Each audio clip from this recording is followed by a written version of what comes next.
Okay, perfect. All right, well, thank you all for joining our webinar today. Today's webinar is quite exciting. This is a part 2 to our arts-based approaches in mental health research. Particularly, what we'll be diving into today is digital storytelling and self-filming. We have a stellar lineup of speakers today who are all very excited to share their stories, experiences, expertise, and just general insights. Want some masala? So I'll just start. Oh, I'm hearing some mic noise, so make sure that you're muted. Okay. I wanted to start off with a land acknowledgement as we are hosting this webinar in Jojage or Montreal, which has long served as a site of meeting and exchange amongst Indigenous peoples, including the traditional territory of the Ganyankahaga, one of the founding nations of the Haudenosaunee Confederacy. So we deeply value the continued connections with the past, present, and future in our ongoing relationships with Indigenous and other peoples within Jojake and also across the country. So please, I invite you to use the chat and write in where you are joining us from today. And just before we get started, just a few reminders.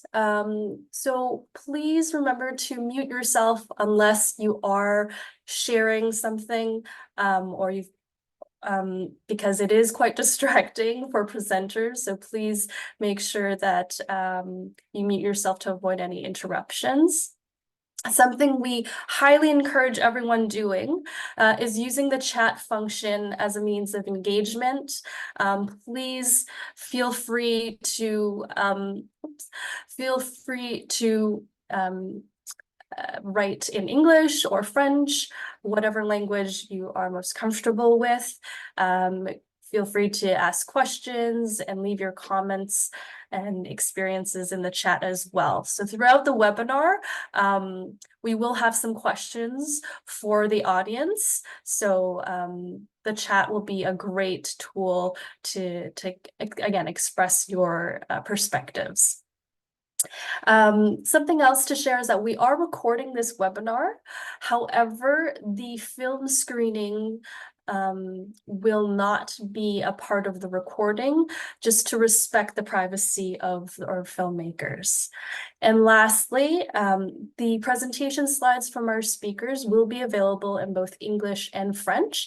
I will include a link to a folder where you can access those if you want to do that during the presentation or just to keep as a resource afterwards.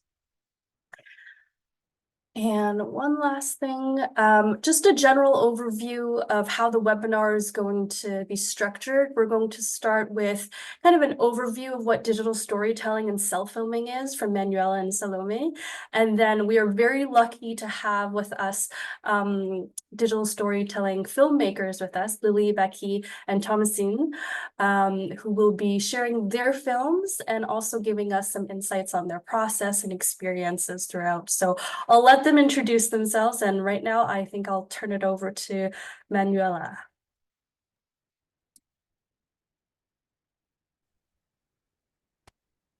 Thank you so much, Kat, and thank you for inviting me today to present on digital storytelling, and a special thank you for the filmmaker who are going to be here today with us to share their fantastic artwork. The task for me today is to give you a little introduction on digital storytelling. And I thought maybe to start by maybe create a context, talk about arts-based methods in the context of doing qualitative research of knowledge translation. And after, I'm going to walk you through a little bit of framework and theory around digital storytelling as a tradition and the history. And we are going to talk about, before the showing, the act of listening deeply, citizenship as the act of listening. So we are preparing ourselves to be exposed to the digital story. So I actually would like to start with a question for all the audience here today, and please feel free to use the chat. I thought we are going to talk about arts-based approaches, and I say, so what is your favorite art form and why? You have some example of art form here, and I have a sense that your answer is going to be like influenced by, for example, maybe a art form that you're using to express yourself, or something that you like to be exposed because it gives you something. So if you want to indulge me on this act and use the chat, and maybe we can go back about this at the end of the presentation. So I always like the idea of when we talk about something to present people with a definition. So here you have two definitions of art-based methods, and they're very wordy and very long, but I'm going to give you a sense of what I think they are capturing. So in one definition, we have the idea of using art-based approaches as a different way to communicate and finding an outcome to other.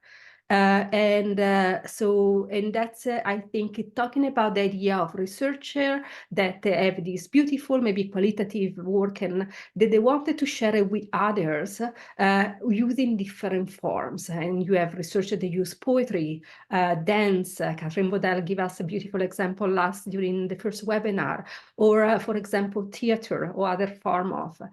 But qualitative research or other researchers also identified that in the process of making, we can invite people to create a art, and in doing that, we actually make sense to the reality around us. So bringing those together, art-based approach can be a way of communicating research funding, but also a way of understanding the art and reality around us. And I hope that we are using the digital story that we are going to see today at the medium to get us to understand lived experiences.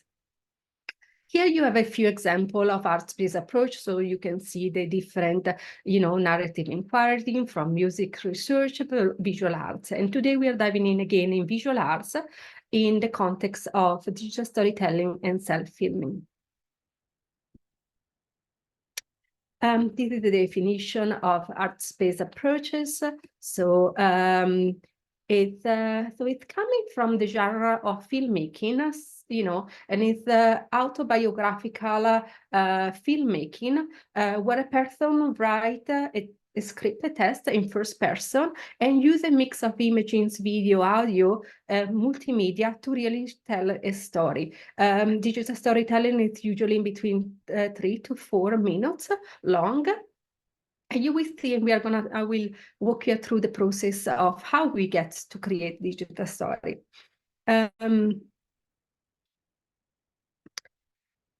So in talking about digital storytelling, I think one important thing is that we need to recognize that as a human being, we are our history and our culture are made by digital storytelling, this practice of us to share our way of being in the world through stories. And especially knowledge for me is actually, for example, like for a most important indigenous community, they have this long tradition of sharing their own reality and experience through story passed from generation to generation, and multiple cultures are doing it. The problem is the essence of us as a human being to communicate our way of understanding the world, our history through story. What digital storytelling does is really using more contemporary medium, so the digital aspect as well, to share the story. Here you have a little journey history, through this storytelling process, really start from the oral tradition of sharing a story that after evolve over time through the writing text to the printing world, clearly not the digital printing, but before that it was a different form. And now we get to the digital storytelling, the use of digital medium, right? So you will see how we create those a short movie that they start actually with the oral tradition, the writing tradition, and oral tradition together, because the filmmakers start their journey in that form, and they evolve to create this mixed medium of imaging, sound, and and text and word. I thought to give a little sense of my introduction to digital storytelling. So my first project was actually like part of the project revision at Guelph University, the lead investigator Carla Wright, and I really recommend you to go and see the beautiful work that was created there. I was a PhD student, and I was actually like involved in facilitating some of the workshop. I received my training at the center, now it's called the Story Center, the Center for Digital Storytelling. One thing important in my training, you get to be a facilitator after you actually went through the process of making a digital story. And so far, I think I facilitated more than 20 digital storytelling workshops, and I participated as a participant at two. One was the one I got trained as a facilitator, and the second one was actually using mobile technology to do digital storytelling. I used this medium to actually do the retracing pathway to care project. So in that case, we were actually looking on how people get to early intervention for program for psychosis to really understand and give, the pathway that people, and let me say, to avoid, bring awareness of the many steps that people need to take. In this case, in this project, we actually have people with lived experience, but also we have family member and provider that create their own digital story, and we show them all together. And right now I'm involved in the Learning to Care project, where I actually have a story about recovery and hope. It's the message that the storytelling brings to people that may be in a different part of the journey, the recovery journey. A little bit of theory that you can see where really we positioned the digital storytelling work. So it's starting really with, I would say, roots in, I would say, like in testimonial, popular education, Paulo Freire, but social justice, right? You will see how often the digital story have very powerful messages of inequity and try to actually open the door to new understanding, new meaning. And I think that tradition is still very at the core of the experience and the journey of. It's also using public health, really, like to understand different cultural meaning, approaches, and reality. And in the context of psychology, or I would say, yeah, like a therapeutic aspect, is really like can be narrative and art therapy as a way of really like overcoming and understanding experience, and as I say, overcoming that. So let's see how we actually get to create a digital story. In the training that I attended and how I do it, it's actually taking place through a workshop, because it's quite powerful to bring people together.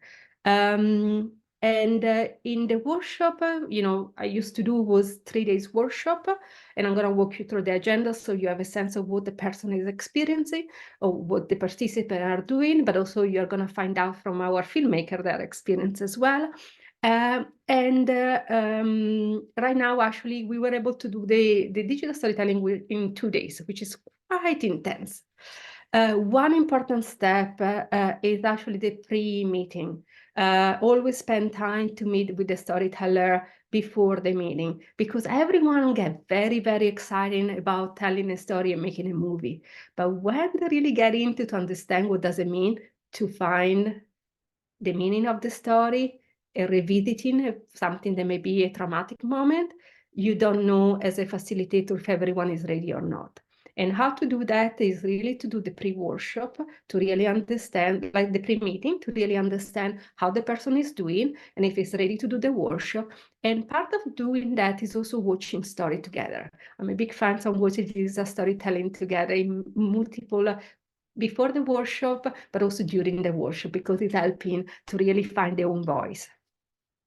I learned through this process that not all the story can be actually tell in some way, share. So they can be also the storyteller not ready to tell the story. I always, some people here maybe heard me say several times, when you are in the story, you cannot tell the story. We keep making sense of our life experiences, but we can find the meaning that we share usually in this very short video when we can revisit it and giving that meaning. If I'm still in the story, I'm struggling to understand why did it happen to me, what happened to me, that is a story that's not ready to be shared. It will be very complicated.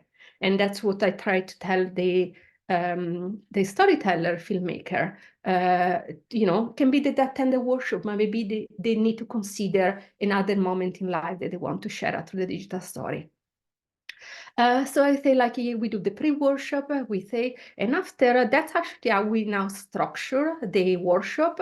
So imagine that here you see it in 2 days, it can be done in 3 days, but we do the welcome, we bring people together, we talk about why we are here, what is the topics, for example. Some workshops are based on a topic. So I mentioned before that the topics that we are covering right now is about recovering, hope and compassion in a mental health journey. And that's the kind of story that we invite participants to make, but can be also different other topics. We watch movies together to really try to understand, and we watch movie with try to understand the workshop is structured in what we call the 7 steps of digital storytelling. And I'm going to walk you after, I'm going to tell you what are the 7 steps. We do something, and probably our filmmaker will talk about, is the story circle. After we do a little bit of the theory early in the morning, we sit all around together, and everyone has the same amount of time to really try to share. For some people, as an idea, and they go through and describe what idea. Some people have multiple ideas, multiple moments, and they need help to identify which one should I tell, which movie should I make first, or should I make right now. Other people come with a script and they just read the script. So it's very heterogeneous in that way. People do it in many different ways, and it's totally fine, it's appropriate. Some people decide also to stay in silence, and it's good. What the group does is really try to react to the idea of the storyteller through positive feedback. It can be how they connect to the story, or, for example, asking questions. So the storyteller can unpack some aspect of their own experience, or try to create links. That's sometimes what I see. After there is some alone time where the storyteller write their own script. So usually it's one page enough. They can get feedback, and when they are ready, we start to be in production mode. So voiceover, because it's kind of the spine of the digital story, they do a little a little workshop about editing, and from there they are moving from a script, a story, oral experience, to actually a movie. And we end the workshop with everyone show what they created. No matter, it can be not fully done, but everyone show whatever they created. And it's pretty impressive to see how in short period of time what people can achieve. So I mentioned before about the 7 steps for digital storytelling, and those are the 7 steps. We talk about on your own insights. Why you right now? What is the story that you want to make during this workshop? We actually anchor the story through emotion. So what are the emotions that the storyteller want to convey, or the emotion that we do want for the audience to experience? Those are an important part. Because it's such a short moment in life or a message, there is different strategy we use. One is about finding a moment where there is these insights we want to share. Sometimes we talking about a place, or talking about the object that can tell us to tell the story. You will see people find their own way of doing. And after we move into more what I think the making of a movie, we talk about seeing the story. So what is the image or video that people want to use? The use of sound. So we don't talk about music, but really sound and other. We talk about assembling all together, pacing. So there is some technique the storyteller use about how the story, and imagine the story as a sound, can be experienced in different way, fast, slow, and people take those technique and embed it, if they like, into their own movie. We talk about this, I cannot stress enough, ethic practice in digital storytelling. This is a resource that is very useful. I always provide it to participants. They talk about the practice. A couple of things that I want to make clear is that in digital storytelling workshop, the filmmaker own the movie and decided what to do with the movie. We do have, as a researcher, Lisa, a release form that allowed us to use it, but that's the important part. But in the practice of digital storytelling and ethical practices, the storyteller have the right to tell the story that they want to tell, in the language that they want to tell, on the topics that they want to tell. So that's a kind of a summary of this document. So let's talk about the making, and I have a couple of points that I want to bring here just to keep in mind when, and I would love also for the filmmaker here to tell me what they think about those reflections that I see. So in making a short movie or something very important to the storyteller, it's actually like both physically and emotionally draining. So we need to help them to provide a safe space, and I will tell you about that after, for them to work, but also prepare them, okay? So that is kind of balance, I would say, with this power of using creativity and art, you know, and that is sometimes I see in some of the storyteller some moment of tension, but it's also tension in a good way, you know. It's a personal, interpersonal, and within the medium. So sometimes it's the tension of pushing themselves to make the best movie that they can, or like struggling because the technology doesn't allow them to do whatever they want to, or they don't have enough time or other. And interpersonal because also it's a group setting. So sometimes you can see that they can be I would say like the positive tension is when you have participants working together to try to help each other. They also will go through the time pressure because we have between 3 days or 2 days to make this. So starting from an idea to have a movie. But that's also offer the opportunity to problem solve, right? Find a solution so you get to the deadline quickly. And so it's a quite interesting process in that way. And at one point, the storyteller need to let the story go, okay? Need to know, okay, I'm happy with that. If now you will, I can see the editing process can continue forever. So sometimes I feel like the short period of time help the storyteller, filmmaker to deliver the story. I had experience as a part of the Retracing Pathway to Care project to ask the filmmaker if they looking at the workshop or what was the insights. And I'm going to give you a couple of 3 themes they actually identify. I'm going to post the reference on the chat. Sorry for not putting it here. So because we do it in a group environment, allowing the participant to connect with others. So there is this experience, you are not alone, as you can see in the first quote, but other people went through that. And now they have finding similarity different during the workshop. It can be from accessing care to the recovery journey, but you can see that happening. And the part of creating something is very personal and is able to share it with others, you know, in this format, there is a short movie. They also have the opportunity to revisit very strong emotion and giving new meaning and make sense to it. And that is done first in the group. I'm always amazed by how the group connects so quickly and they're there to help each other. It's really something extraordinary for me every time. And this is an example of and the third theme is actually reclaiming their own story. It's not uncommon with people, especially if they have a connection with the healthcare system, they've been telling the story over and over. And the stories start not to be personal anymore. And so the digital storytelling workshop is a way of really reclaiming, as you can see in the second quote, the ownership on their own story and be able to share it. Just a couple of things that I collect during my experience have an impact that they have on the story, on the filmmaker, the storyteller, but we will see. And this is another example. So I'm gonna. And you can see in the second quote, say like the taboo and the bias our mental illness. You can see how there is this way of using the story and the film to really advocate for better care or better system of care or working through other injustice.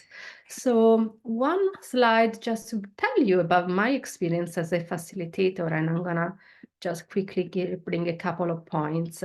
That's kind of my reflection over the time.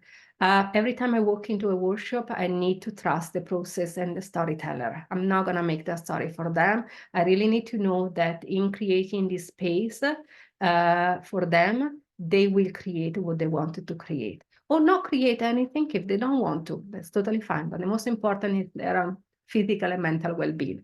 I do trust my team. And I work with them to make the best place we can. So we always provide breakfast, lunch, snacks.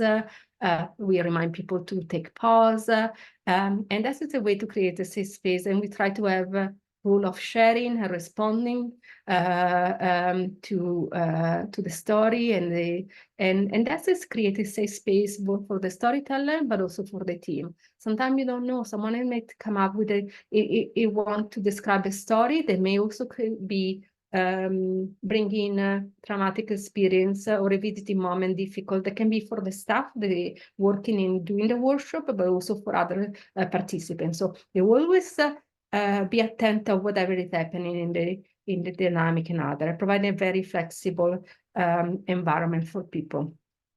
I learned through the part that some story cannot be told. I remember working with a provider, wanted to tell a very personal experience, but realized that in doing that, it was going to expose someone that they love, and feeling that maybe in the work environment was not appropriate to have the story presented. And I totally respect that. So I always let the filmmaker to make decision on what they want to work on and how they wanted to share. And there are also some strategies that we use. If people don't want to use their own image, they don't. That's a classic of digital storytelling, but they can also now use their own voice. Someone can read the script for them if they prefer not to. And they decided if they have the name or not associated to their story. So I mentioned again, when you're in the story, it's difficult to tell the story, and it's important to recognize someone is struggle with that and try to be there and support it. That's probably for me because sometimes I wear two hats, the facilitator part, but also a researcher in the process. But I always act as a facilitator first, following, allowing people to make the story they want to make. And after I think about as a researcher. That's how we negotiate those two identities. So I'm going to stop here so Salome can actually introduce you to cellphilming, which is another beautiful tradition. And after we have a couple of slides about ethics, and we are going to watch the story. Thank you, Manuela.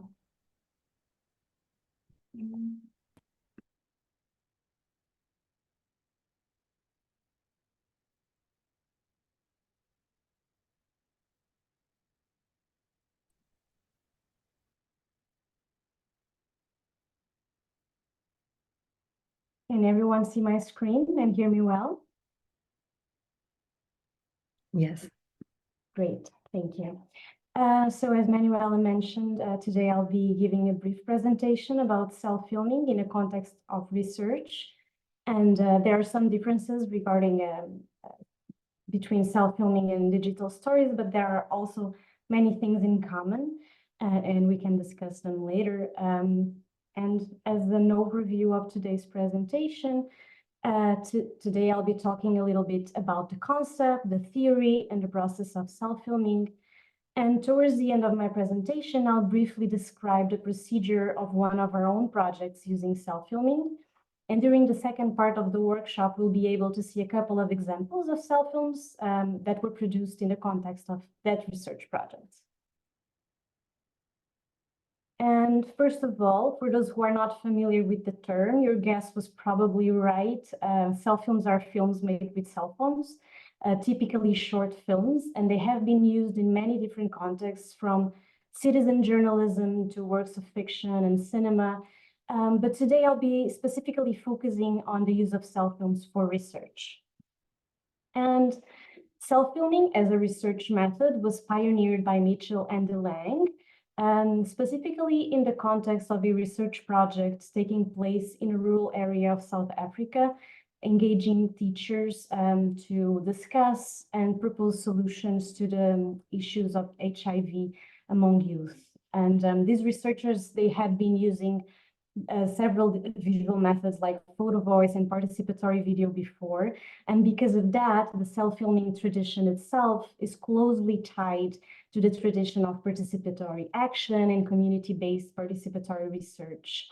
And self-films used in the context of research, they aim, of course, to answer research questions through the visual representation of places, people, practices, experiences, and perspectives. And this could be pertaining to communities or individuals. And because of its ties to participatory action research and community-based participatory research, they aim to co-produce and co-disseminate knowledge, so to work in close connection to participants, with the ultimate goal of promoting social action or change. And while other tools could be used to capture visual material, of course, as an answer to a given research question, cell phones do have the advantage of being accessible to a great number of people. They can be found nearly everywhere. They're easy to use. And this makes it so that the learning curve to produce a film using a cell phone is a little bit less steep as it could be using other equipment, as it was like the tradition, for example, of participatory video in the beginning. And more than that, the fact that the cell film is done using a technology that is not necessarily owned, or the knowledge to use it is not necessarily just allocated to the research team, it does facilitate to lower, or it has the potential to lower the power differential between researchers and participants. And in order to give you an idea about what happens during a self-filming research project, it's quite flexible, but it usually takes the shape of a workshop composed by one or several sessions. And this workshop usually goes through 3 main stages, which are training, production, and screening. And it can take place in a group or individual setting. And the way the workshop is connected to the research project is usually through a research prompt. And this prompt is normally based on the research questions of the project.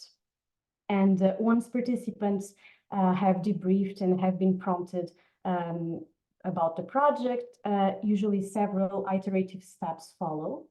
The first step is usually discussing possible ideas for the cell film based on the research prompt. And we usually encourage participants to take notes, draw, or talk freely about everything that comes to mind. But sometimes questions like this one, what stands in the world around me, what issues are important to me, are quite helpful to get closer to concrete ideas, and particularly ideas that are meaningful to oneself or to a group of people. And these ideas make particularly powerful and relevant films. And another aspect that is usually discussed quite early during the process of the workshop is the aspect of privacy and consent. And this has important specificities when it comes to visuals, but typically some techniques to protect one's own privacy are shared with participants, namely like some suggestions on how to be in the video. If you want to remain anonymous, you can be there, but you don't necessarily have to show your face if you don't want to. And there are techniques that you can use to be there regardless. And once we have an idea for the film, the problem is that we cannot use that idea and just film it. We need to have something more concrete. So we need to build structure and to put together something, the idea that we have in the form of a film. And storyboarding is quite helpful in that process. So you can use it to divide your cell film in different images, sequential images, and gradually start picturing when and where the film is taking place, who or what appears in it. And then when the overall sequence of the film is pictured, we can make decisions about which kind of images we want to use. This could be moving images, but also photographs, drawings. This could be old or new images. And finally, one can think about other things that may be added in the end of the process, like narration, subtitles, words on screen, music, etc. And afterwards, while participants can use their own visual and audio materials, even things that they captured before throughout their lives with their cell phones, they can also decide to do the film from scratch. And when they do, some very basic techniques are usually shared regarding filming. And these techniques are, for example, the need to prepare the setting before filming.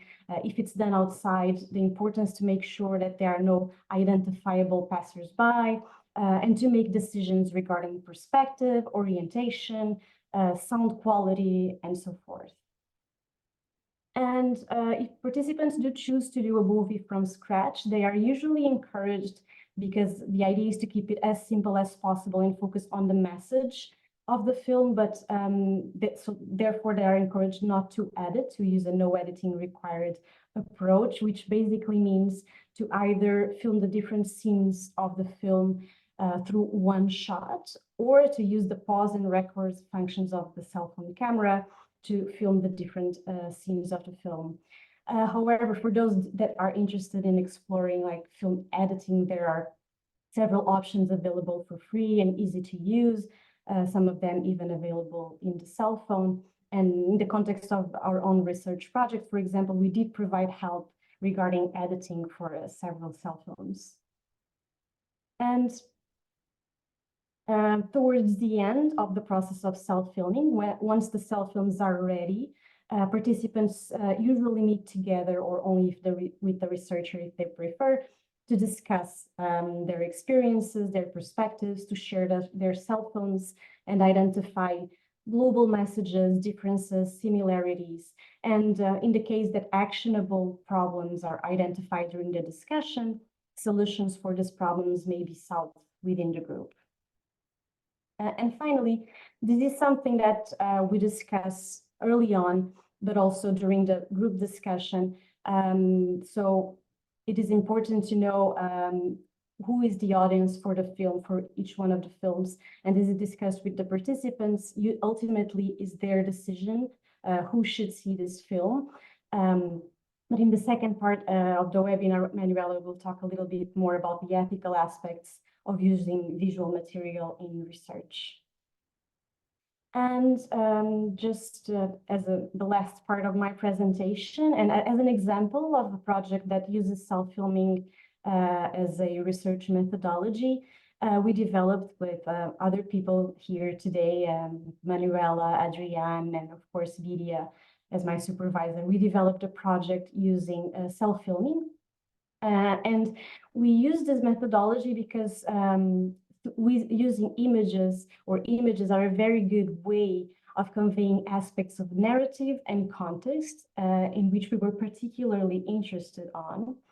And we were building from the knowledge that psychosis risk varies between population groups and across geographic locations, and that the reasons for this have been traced to the social environment. So we aim to explore retrospectively the life narratives and the experiences of persons with psychosis, with different backgrounds and living in different countries, and also to explore their perspectives on psychosis causality based on their own experience.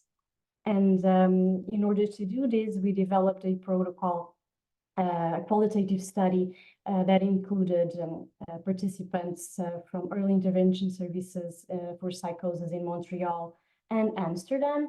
And we aim to recruit a broad sample in terms of genders, mother language, and ethnic, racial, or immigrant backgrounds. And with respect to the procedure, we developed first a in-depth interview, and this was followed by a 2-session self-filming workshop.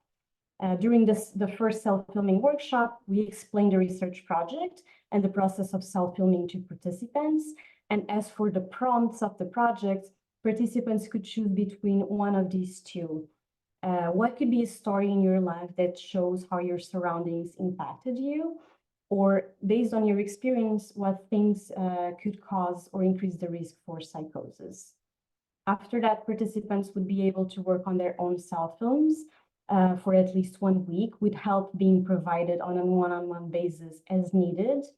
And they would meet again for a second meeting with the researcher, in this case me, and 3 or 4 other participants to screen and present the cell films, discuss possible audiences together, and overall discuss what to do next regarding the research project. And the data analysis for this study is still in progress, but I did want to mention some general themes that have emerged specifically from the cell films, from the cell film discussions.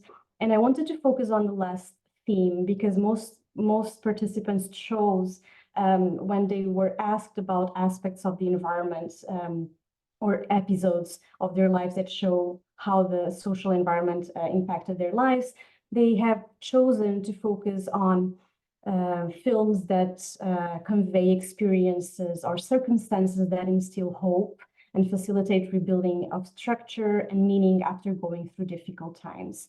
And after the break, we'll be sharing 2 cell films that were produced in the context of this research project, and we're focusing particularly on the last theme. Okay, so this is it for now. Thank you very much for your attention.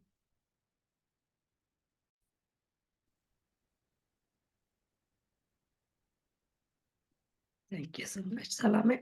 So I know at this point you probably say, okay, but can we see the story? Promise I'm not going to take too much of your time, a few more minutes, because I want to just talk about the very important part, the ethical aspect in digital storytelling, starting with the workshop. But most important, the next part is going to be about the ethics practice in sharing the story. So during the workshop, you probably realize already there are some important things to consider. First is the ownership of the story, which is very important. There is different way that we can do so that the person can make the story they want to make, but also maintaining the privacy and confidentiality if they want to. And there is multiple techniques that we can explore. But most important is the person that on the workshop should have the story that they wanted to make and share, and having the ownership of doing what they want to do, and then with the story after, which include also that can be something very personal that they want to share with anyone else, which is absolutely fine. Something to consider the workshop we mentioned is the fact that maybe the filmmaker storyteller may revisit traumatic experience or revisiting difficult places, a moment in time. And so in that case, we always need to be attentive as a facilitator or team to make sure that the person is ready, of the enough support, checking in. We always check in before the end of the day, the energy level, and at the end of the day, the energy level, to make sure that everything is okay. And if someone is in distress, it's important to stay, to talk, and see which kind of help needs to be provided to the person. But usually I noticed that they attempt working with the creative piece, allowing that to revisit, but also find solutions. Almost people describe this cathartic moment in making their own story.